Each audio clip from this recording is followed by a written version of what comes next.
announcement to any broadcaster airing this press conference: you should proceed at your own risk, because apparently, under Chairman Carr's Federal Censorship Commission, broadcasting critiques of Donald Trump or his allies is now punishable by federal regulators with the loss of their right to be broadcasters. Of course, I'm joking, but the Trump administration is not joking. The fact that I even have to make a joke underscores just how serious and dangerous this moment is. I want to thank Majority Leader Schumer, Deirdre Schiffling from the ACLU, Clayton Weimers from Reporters Without Borders for joining us today for this very important press conference. The First Amendment is the beating heart of our democracy. It protects the right of citizens, of all Americans, to speak freely, to criticize their leaders, and to entertain and inform without fear of government reprisal. On Wednesday, Chairman Carr shockingly violated that principle when he threatened Disney, ABC, and their affiliates over a monologue by comedian Jimmy Kimmel. Carr suggested revoking the broadcast licenses of ABC affiliates and then delivered a line more suited for The Godfather Part 1. We can do this the easy way or the hard way. Within hours, Jimmy Kimmel was off the air.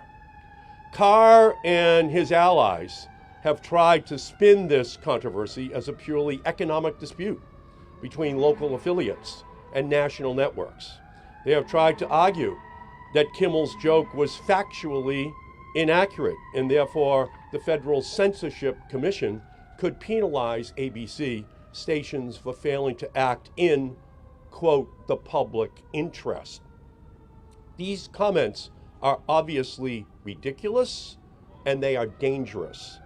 This episode did not begin with local broadcasters. It began with Chairman Carr issuing a clear threat, and all because Kimmel made a joke which conservatives interpreted as false. It isn't about broadcasters upholding their commitment to act in the public interest. It's about Carr trying to force broadcasters to act in Trump's interest. Since when did the FCC become the arbiter of truth in the United States of America? The United States should be a model for free expression. Yet when a government official threatens comedians and news organizations, we begin to resemble the very governments which we criticize. In China, the Chinese Communist Party began censoring images of Winnie the Pooh online because people used the character to poke fun at Xi Jinping. Authoritarians know that humor is powerful, and so they try to crush it.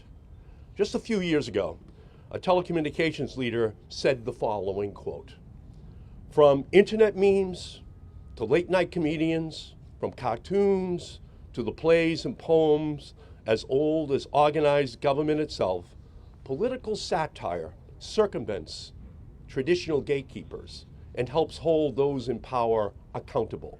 Not surprising that it's long been targeted for censorship." He also said, "Free speech is not a threat to democracy, censorship is." That person, of course, is now the chairman of the Federal Communications Commission, Brendan Carr. Unfortunately, Carr has abandoned those principles, and so has the Republican Party. Yesterday, I sought to pass a resolution condemning Carr's statements on the Senate floor. Senator Mark Wayne Mullen objected to my unanimous consent request without any explanation or defense of Brendan Carr. His silence, the Republican senator's silence, is deafening. There's far, far too much silence from Republicans these days. Republicans used to decry a cancel culture. Now they just call the Federal Canceling Commission to cancel your show if you make fun of Donald Trump. So that's why we're here. We are here to defend the First Amendment, to defend the independence of the press and to defend the right to mock your leaders without fear in our nation. That is what is at stake. And with that, I'm going to turn it over to our great leader, Senator Chuck Schumer from the state of New York.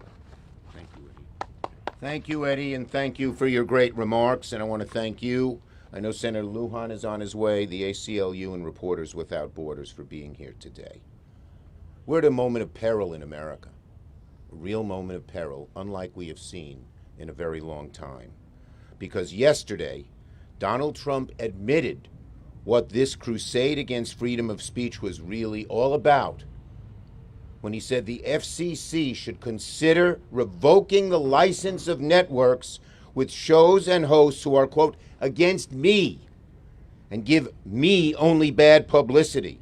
And then specifically, here's what Trump said, if you can believe it.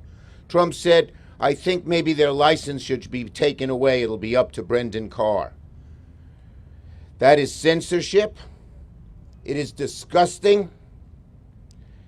It is a violation of the First Amendment. It's right out of Xi's and Putin's playbook. It is the path to dictatorship. Plain and simple. Donald Trump, in broad daylight, with his own enormous ego, without understanding what the rule of law or America is all about, is launching in broad daylight a naked attempt to attack, a naked attack against perhaps the most basic freedom in America, the fundamental underpinning of democracy, the right to free speech. Again, Donald Trump is doing what Putin does. Donald Trump is doing what Xi does. Censoring, shutting off, punishing those who say things he doesn't like to hear. And that's what this administration is all about. They don't want to hear anything against them. They don't understand what democracy is. Why is Donald Trump launching this attack? Because he hates to hear things he doesn't like to hear. And it's channeled through his newfound FCC flack, Brendan Carr, who coerced ABC to suspend Kimmel for comments he didn't like. What Donald Trump did yesterday was anti-American. It's straight from a dictatorship. And it's not the first time he did it, that's for sure. He has launched investigations and is continuing to investigate companies and bullying them into submission. We've never seen anything like this. Not from the great conservatives like Ronald Reagan or even the great conservative organizations. This is all out of Donald Trump's enormous megalomania, enormous ego, enormous self-infatuation. And it's not just Jimmy Kimmel, they said. They said they're going to keep going. When Carr goes on a broadcast and says the FCC can do this the easy way or the hard way to make sure Kimmel is silenced, that is an attack on every single media outlet, social media outlet, traditional media outlet, and on every single American, on everyone standing here. On everyone standing here. So today, I, Senator Markey, and other Democrats, we are demanding of the FCC to know how they define public interest under Carr. Is public interest Trump interest, and that's the only interest? Did Carr and his staff, we want to know, communicate in any way with Disney, ABC, or their affiliates in recent days? We need these communications, and we need them now. What happened to Charlie Kirk was abhorrent, plain and simple, but is repulsive that the Trump administration is perversely using this awful death as a predicate to supercharge their long-standing campaign against their perceived political opponents. It's not a new campaign. They've been engaging in it in an ever-escalating way to use the mighty power of the federal government to attack civil society, a page out of Orban. And their crusade is unending because of congressional Republicans obeisance to Trump. We say to our Republican colleagues, where the hell are you? Free speech has not been a hallmark of just the left or the right, just Republicans or Democrats. It is everybody. Where are our Republican colleagues when this abhorrent attack on the very fundamental underpinning of democracy is launched? Their obeisance to Trump, their allowing him to roll into dictatorship, is appalling and will go down in history as a huge blemish on them. One of the hallmarks of America's freedom of speech, and Republicans know it, Republicans defended it. Sometimes they've expanded it way beyond where we would want. In things like Citizens United, we might disagree with the ACLU on that one, but the bottom line is very simple. If you lose your freedom of speech, it's the road to autocracy, to dictatorship. Carr is one of the single greatest threats to free speech America has ever known. We have never seen anything like it. He must resign, and Republicans should call for his firing immediately. But we will not stand by and watch Trump and engage in this targeting and retaliation of any kind of free speech he doesn't like to hear. We won't stand by and let the freedom of speech, a hallmark of America, the beating heart of our democracy, fall by the wayside. And we won't stand by and let America slide into autocracy and become a nation where no one can speak their mind without fear of retribution and punishment. Thank you, Senator Markey. Thank you, my colleagues. This is a sad, sad day for America. We've got to fight it with everything we have. Thank you, Eddie. Thank you, Chuck. Now we're going to hear from Deirdre Schiffling, Chief Political and Advocacy Officer for the ACLU. Thank you. Thank you. It's an honor to be here with you. Free people speak freely. Free people read freely. They think freely. They laugh freely. The First Amendment to our Constitution is about our ability to watch and read what we want without government interference. It's about our ability to say what we want without fear of government retribution. And it's about our right to hear all sorts of ideas and decide for ourselves what we believe. Comedy is one way to do that. And God help us if politicians get to tell us what's funny. No offense, Senator. The First Amendment offers robust protection for not just comedy, but for most speech. The First Amendment is clear. No president, no government can punish or censor speech just because they don't like it. That prohibition extends even to the most vile, offensive, and hateful speech. It even extends to most false speech. The ACLU will not allow President Trump and his administration to weaponize government to censor and threaten anyone they perceive to be their enemy or who says things that they don't like. We will continue to show up in defense of the First Amendment, our right to speak truth to power, in defense of fundamental freedom, as we have done for over 100 years. Chairman Carr's threats to ABC affiliates show that the FCC is not afraid to serve as President Trump's speech police. Since taking over the FCC, Carr has brought baseless investigations into almost every major network, including CBS, NBC, and yes, ABC. President Trump has repeatedly sued media outlets when he doesn't like their reporting. The message is loud and clear. It's unmistakable. Negative coverage of the president will have consequences. Just a few days ago, President Trump sued the book publisher Penguin Random House, sued the New York Times, and sued 4 of their reporters for stories he didn't like.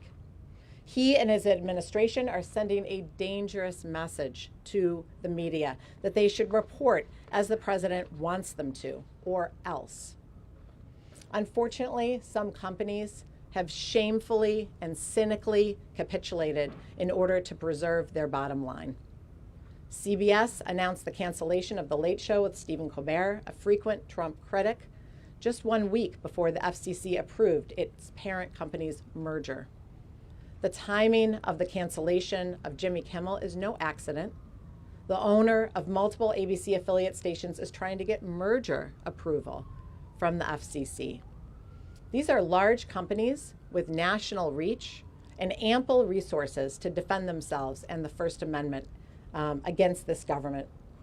When they roll over without a fight, they are putting all of our First Amendment rights in danger. Free people speak freely. They read freely, they think freely, they laugh freely. A free press is critical for helping our nation's citizens stay informed, make their own decisions, and hold our government to account when it does not have their citizens' best interests at heart. The FCC and the Trump administration must step back from this dangerous cliff, and broadcasters must resist bending to political pressure. If we lose the fight to free expression, we lose what it means to live in a free society. Thank you. Beautiful. Thank you. Thank you so much. Thank you. And next we're going to hear from Clayton Weimers, Executive Director of Reporters Without Borders. Oh.